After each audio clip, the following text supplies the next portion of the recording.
मुझे एक वासफ़ अली वासफ़ रहमतुल्लाह अलैह का कौल याद आता है।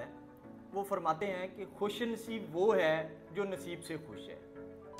तो मेरे ख़्याल से इंसान अपने हालात को अपने काबू में रख सकता है अगर वो जितना उसे मिला है उसमें कनात करे। तो एक बंदा है, बड़ी खूबसूरत बड़ी अच्छी उसकी जॉब है, हालांकि वो उसमें मुतमिन है, लेकिन किसी ऐसे रहनुमा ऐसे रहबर की वजह से, जो कि फ़र्ज़ करे उसका एक दोस्त ही है, उसे मिला और उसे पूछने लगा कि यार कितनी सैलरी है आपकी।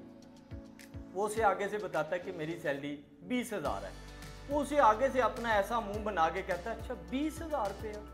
अब ये उसका जो चेहरे के तासुरात हैं ये इस बात का उसको बावर करा देते हैं कि यार मेरी तो सैलरी कुछ भी नहीं है।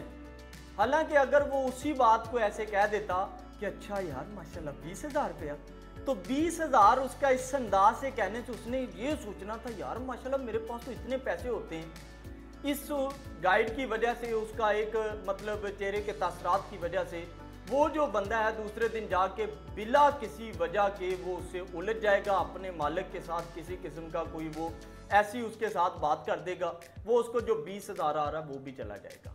बात समझ आ गई? तो इंसान कभी हालात से परेशान नहीं होता, परेशानी ख्यालात से होती है। ख्यालात हमारे अपने पैदा किए होते हैं। हम जिस तरह से सोच अपनी रखेंगे उसी तरह के हमारे ख्यालात फिर आगे हमारे हालात की जानिब जाएंगे। बात समझेंगे? इससे मुझे सैफ का एक शेर याद आता है, बड़ा खूबसूरत। वो फरमाते हैं सैफ अंदाज़े बयां रंग बदल देता है, सैफ अंदाज़े बयां रंग बदल देता है, वरना दुनिया में कोई बात नई बात नहीं। तो हमारा अंदाज़े बयां ऐसा होना चाहिए, हमारे लहजे का, हमारे तासुरात चेहरे कैसे होने चाहिए कि सुनने वाले को उसमें एक मिठास नज़र आए और उसको अपनायत का एक एहसास हो।